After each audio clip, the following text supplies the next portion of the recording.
శ్వేత,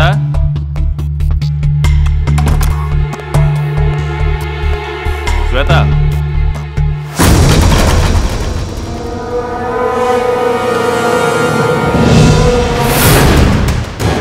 ఈ నైలాన్ తాడుతో శ్వేతను చంపేసి ఆ నగలతో జంప్ అయిపోతా. ఈ టైంలో కరెంట్ పోయిందేంటి?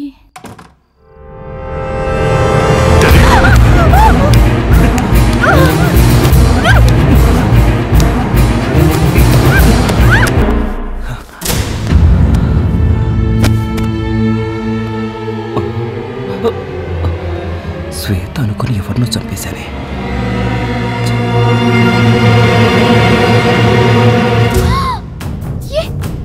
ఏం చేసావు ప్రకాష్? ఇది మా అన్నయ్య సెటప్. దీన్ని ఎందుకు చంపావు?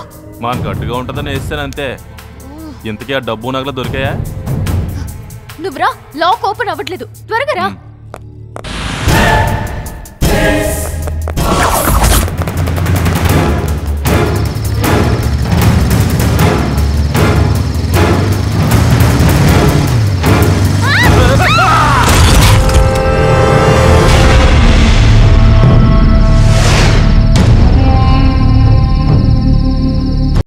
ఈ అందమైన మానవ జన్మని సరిగ్గా ముగించలేని వాళ్లే ఇలా అయ్యారు.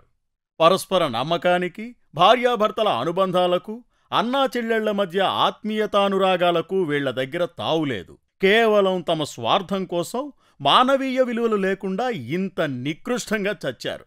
కొంతకాలం కాపురం చేసిన తర్వాత వెనక్కి చూసుకుంటే నా జీవిత భాగస్వామితో ఇంకా ఆనందంగా ఉండాల్సింది అని ఖచ్చితంగా అనుకుంటారు. కానీ వీళ్లకు చచ్చిన తర్వాత గాని వాళ్ళేం కోల్పోయారో తెలీదు.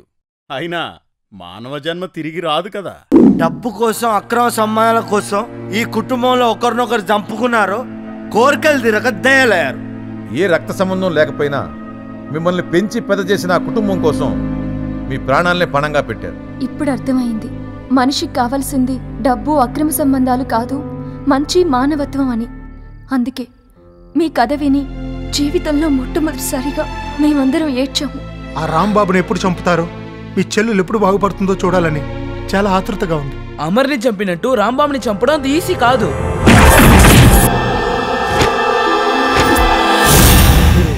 చెప్పండి, 5 నిమిషాల్లో లేపేస్తాం. వాణ్ణి చంపటం ముఖ్యం కాదు, నా చెల్లెలు చూస్తుండగా వాణ్ణి నానా చిత్రహింసలు చేసి అతి భయంకరంగా చంపాలి. నా చెల్లెల్ని దక్కించుకోవాలి. మీరు చేసే ఈ ప్రయత్నంలో మేమందరం కూడా సహకరిస్తాం.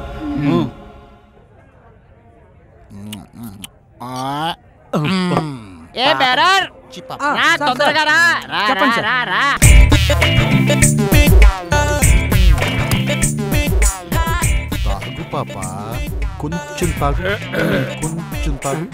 అయ్యో, ఆర్డర్ చెప్పండి సార్. చూడు నాయన, ఒక పెద్దది తెల్ల గుర్రం, ఒక చిన్నది నల్ల కుక్క. పట్రాపో. ఇక్కడ గుర్రాల కుక్కలు ఉండవు. ఏదైనా మందు కావాలని చెప్పండి. పిచ్చిన పుచ్చి, మా గురుగారు చెప్పేది అదేరా బొడుద్దాయి. తెల్ల గుర్రం అంటే వైట్ హార్స్, నల్ల కుక్క అంటే బ్లాక్ డాగ్. వెళ్ళి పట్రా.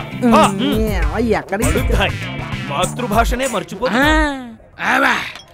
గురుగారు, ఇంకో బుల్లి కుక్క తెస్తే ఎక్కేస్తా. మన దగ్గరున్న సంభావనకి ఈ పూటకింతే సరిపెట్టుకో. ఇంకెంతకాలం ఇవి చాలీ చాలి సంపాదనలు, పుల్లి పుల్లి కుక్కలు, ఎక్కేకడి మెత్తు తరతరాలుగా జరుగుతున్న అన్యాయాన్ని, అక్రమాన్ని మన అరికట్టాలి. దానికి మీరు నడువు కట్టాలి. ముందు నీ నోరు కట్టాలి. అదే మన తక్షణ కర్తవ్యం. ఆ చోళరాజ్య యువరానికి తగిన వరుణ్ణి వెతికిస్తే ప్రతిరోజు పెద్ద పెద్ద కుక్కల్ని ఎక్కించేస్తా. కానీ అది అంత సామాన్యమైన పని కాదు గురుగారు. అవునరా, వాళ్ళకి ఒక్క వైజాగ్ లోనే 100 ఎకరాల ఎస్టేట్ ఉంది. వాళ్ళ రాజభవనంలో ఎక్కడ చూసినా డబ్బు, బంగారం. చూడటానికి 2 కళ్ళు చాలవనుకో. నిజమా గురుగారు? దుబాయ్ లో లెక్కలేని ఆయిల్ బావులు కూడా ఉన్నాయి. ఇవన్నీ కాదు గాని అసలు రహస్యం చెప్తే నీ గుండె చెప్పండి గురుగారు. వాళ్ళ రాజభవనం నేలమాళికల్లో అపార నిధి నిక్షేపాలున్నాయి. వాటి విలువ ఎంత ఉంటుంది గురుగారు? 1,00,000 కోట్ల పైమాటే. ఇప్పుడు బేరర్ అని పెద్ద కేక వస్తుంది చూడు. అయ్యా అయ్యా ఏంట్రా నీ చెయ్య? వాళ్ళిద్దరికి చెరో ఫుల్ ఇవ్వు, బిల్లు నాకు తెల్ల గుర్రం నల్ల కుక్క.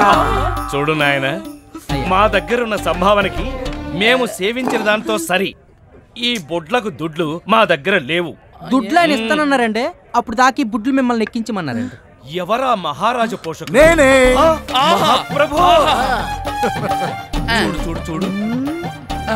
గురుగారు, మనకు కావాల్సిన చంపోలు రాజు పోలికలు ఇల్లు బేసిగా కనిపిస్తున్నాయే. నిజమే శాస్త్రి. అయ్యా, తమకు పెళ్ళయిందా? లేదే. అయితే ఇంకే ఇతన్నే ఓకే చేద్దాం. ఓకే.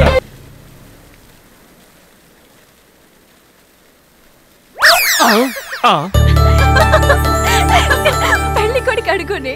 వాళ్ళెవరు? దేవతా స్త్రీలా? కాదు, దుబాయ్ స్త్రీలు. వారికి దుబాయ్లో పెద్ద పెద్ద బావులున్నాయి. అందులో ఎంత ఆయిల్ తోడుకున్నా ఇంకా వస్తూనే ఉంటుంది. అంత లోతు బావిలో పడితే మునిగిపోతామేమో పంతులు. అది నీ టాలెంట్ మీద ఆధారపడి ఉంటుంది. రండి రండి, దయచేయి దయచేయి.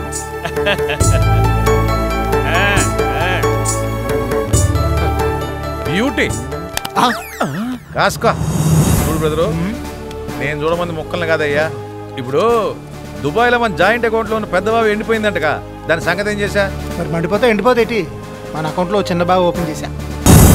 చోడరాజు వంశం లాంటి చోటపడిన ఇద్దరు చెంబులును కిలం పట్టిన రాగి తెప్పాళలు అమ్మేయిగా మిగిలిన మట్టి కోటలు అనుకున్నాను.